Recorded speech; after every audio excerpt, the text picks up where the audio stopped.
President, honorable members, I know that you have already made up your mind. I know that a majority will approve the report, and I know that my speech here today will not manage to change your opinion. Still, I have come here today because you are not going to condemn a government, but a country as well as a nation. You are going to denounce Hungary that has been a member of the family of Christian European nations for 1,000 years. You're going to condemn Hungary that contributed to the great history of Europe with hard work and shed its blood when needed. You're going to denounce Hungary that rebelled and took to arms against the biggest army of the world, the Soviet army, and shed its blood for freedom and democracy. And when time came, opened its borders to fellow Eastern German friends. Hungary has fought its battles for freedom and democracy, and I stand here today and see those are the ones to accuse Hungary who inherited democracy, who did not have to take personal risks in order to obtain liberty. They are the ones who want to condemn the anti-communist democratic resistance in Hungary.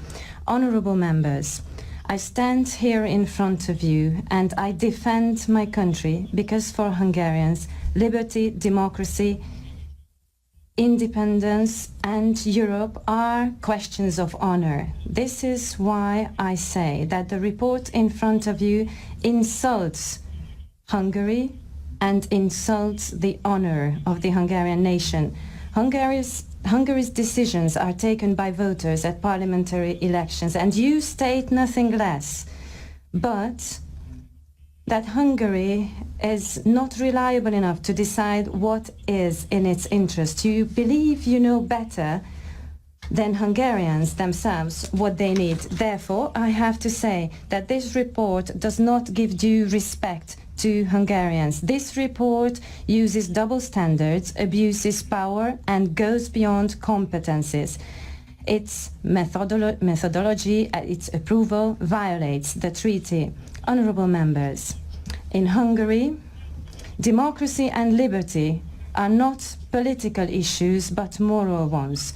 And you want to take a moral decision on the basis of majority in numbers and brand a country, condemn a nation. You shoulder serious responsibility when first in the history of the EU you want to exclude a nation from European decisions. You would strip Hungary of the right to represent its interest in the European family where it belongs to. We do have contentious issues and we will have in the future. We have a different picture about the nature of Christianity in Europe, about the role of nations and national culture. We think differently about the essence and purpose of the family, and we do endorse radically different views on migration. If we mean that we want Europe to be united in diversity, then these differences cannot be a reason to brand any of the countries and for it to be excluded from joint decisions. We would never go as far as silencing those who do not agree with us.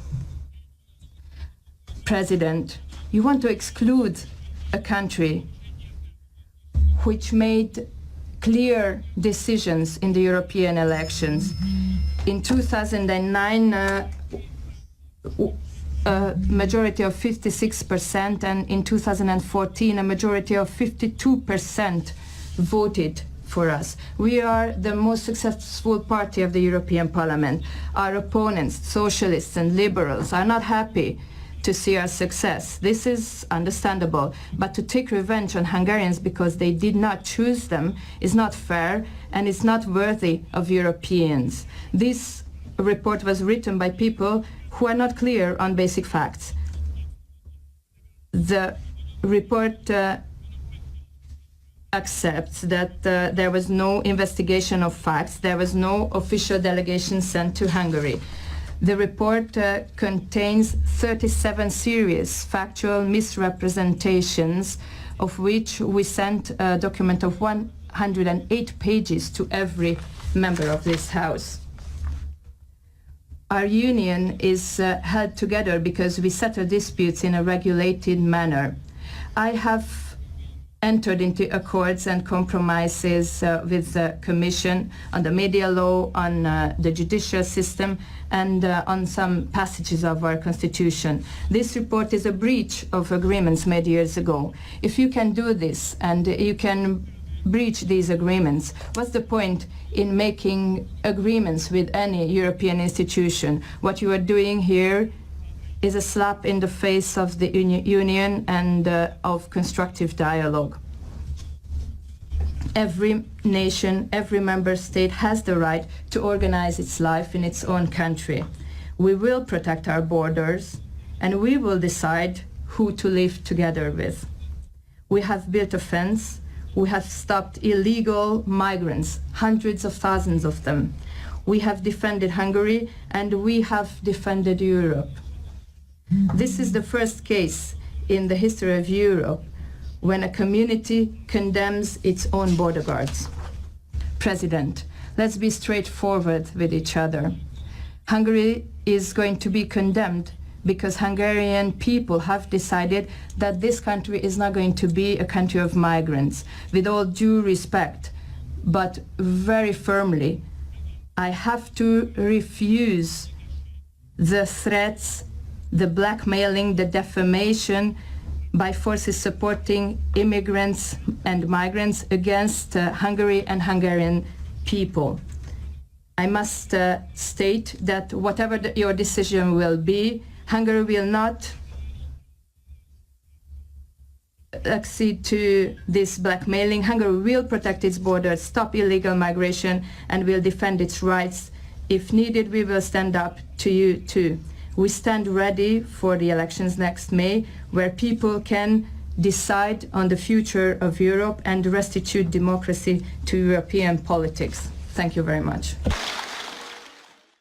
Well, Mr. Orban, thank God there's at least one European leader prepared to stand up for his principles, his nation, his culture and his people in the face of such extreme bullying. Thank God you're there, is all I can say. And I'm sure for Hungarians of a certain age, today will have brought back many dark memories. You're here at a show trial where a bunch of political nonentities get up and point the finger and scream, enjoying themselves with their afternoon hate. And the chief prosecutor, the commissar that comes from the unelected government, he has the audacity to lecture you on democracy. You don't know what you're talking about. The fact that you've got 50% of the vote in your country and that no one has ever voted for Timmermans or can't remove him seems to have passed him by. How many times have you he's also telling you you're not getting your judicial appointments right, you've got to change things. This the man who's one of the bosses of a European Commission that appoints Martin Selmayr driving a coach and horses through all the rules that exist here. You're being told what is really happening here, Mr. Orban, is they're just updating the Brezhnev doctrine of limited sovereignty. There's no point pretending in this union you're independent. There's no point pretending you run your own country. And Article 7 is the new method of adopting that. They want to strip you of your voting rights. They want to stop giving you European funding. And all of it because you have the audacity to stand up to George Soros, the man who has poured $15 billion all over the world in trying to break down the nation states, to get rid of our traditional forms of democracy. And in Hungary, of course, he spent money to promote illegal immigration into your country, and you, quite rightly, have stood up to him and closed him down. I wish we all did the same. Mr. Orban, you keep saying you want to stay a member of this European Union, but it's not just your country that's been insulted today. You've been insulted today. Time to be more logical. Come and join the Brexit club. You'll love it.